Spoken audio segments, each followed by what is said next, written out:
I sidste video der kiggede vi på, hvad hjertets opgaver, de to opgaver, de består i, nemlig at være pumpe for det henholdsvis det store kredsløb, det systemiske kredsløb, og det lille kredsløb. Og det var for at få pumpet blodet rundt i kroppen, sådan, så det kunne servicere alle kroppens celler med blod og næringsstoffer, og for at det kunne komme af med affaldsstoffer. I denne video der vil vi prøve at kigge lidt nærmere på blodets vej igennem selve hjertet. Og jeg har her en meget forsimplet tegning af, hvordan man kan sige, at hjertet egentlig ser ud, og hvordan funktionerne de rent faktisk fungerer. Hjertet er jo i princippet en ganske simpel pumpe, på samme måde som cirkulationspumpen i et varmeanlæg i et hus for eksempel er. Og hvis man skal prøve at holde lidt fast i den analogi, så måden en cirkulationspumpe i et hus fungerer, det er jo, at den sender varmt vand fra fyret rundt i hele huset ud til radiatorerne, og så kommer det tilbage til fyret for at blive varmet op igen. På samme måde så er hjertet det er også bare en pumpe, der ligesom sørger for at sende blod rundt i kroppen til alle cellerne, de får, hvad de skal have brug for, og de kan komme af med, hvad det er, de nu skal af med, og så bliver det sendt tilbage og ud i lungerne, og så tilbage igen ud i kroppen. Og hvis vi lige skal prøve at tegne det sådan ind på den her forsimplede tegning her, så kan vi sige, at det her det skal forestille, det er, at man skal sige, at det herovre, det er det højre atria, altså det højre forkammer.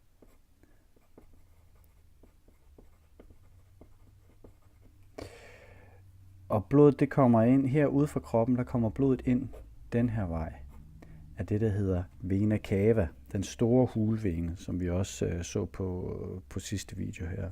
Så kommer blodet ind den her vej her, og så bliver det pumpet her fra højre forkammer over i højre ventrikel, eller højre hjertekammer. Og det gør det ved, at det kommer igennem den her lille klap her, ligesom sådan en ventilfunktion, der sørger for, at når blodet det bliver presset den her vej her, så kan det ikke komme tilbage igen. Og det er noget, der hedder den her lille klap her, som kan åbne og lukke selvfølgelig. Den hedder trikuspidalklappen. Jeg er ked af det, men der er altså ikke noget, fordansket ord for det der. Det er hvad den hedder.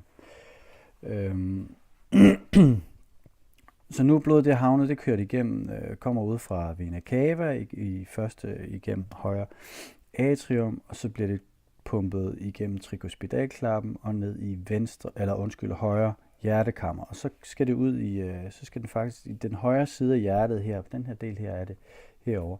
Den servicerer, det er den, der står for det lille kredsløb, altså for lungekredsløbet. Så her fra højre ventrikel, der bliver blodet bliver pumpet ud igennem den her klap her, som hedder pulmonalklappen. Og den opmærksomme iagttager vil sige, pulmonal, det er noget, man har hørt før. Det er faktisk det latinske navn for lungerne, så det passer jo meget godt. Det kan man i hvert fald hjælpe en til at huske lidt, hvad det er, den hedder, den klap der. Pulmonalklappen, som så pumper blodet ud i det lille kredsløb. Det bliver pumpet ud, og så hvis vi forestiller os, at her er lungerne,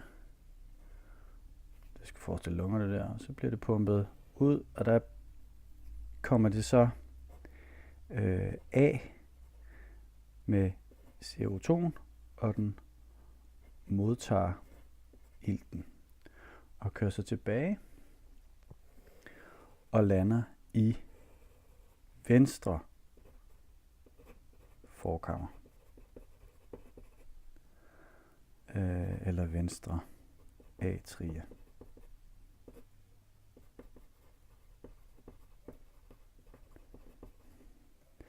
Og når det her er kommet dertil, så skal det også igennem en klap imellem de to, venstre forkammer og venstre hjertekammer, og det gør det igennem den her klap her, som hedder Atralklappen. Og igen, den har heller ikke noget fordansket ord. Det hedder den altså bare. Så kommer den selvfølgelig ned i venstre ventrikel. Og for venstre ventrikel, der bliver det pumpet igennem den her, som hedder aorta.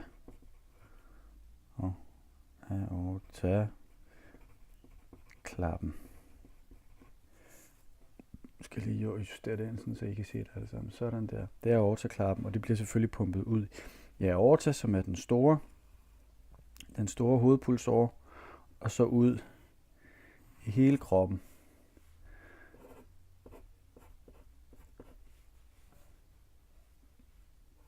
Og videre og tilbage igen og over i højre atrie for at komme af med alt affaldsstof, eller for at blive pumpet ud i lungerne, for at komme af med affaldsstoffer og på ny genoptage en masse ny ilt. Og sådan kører kredsløbet bare rundt og rundt og rundt.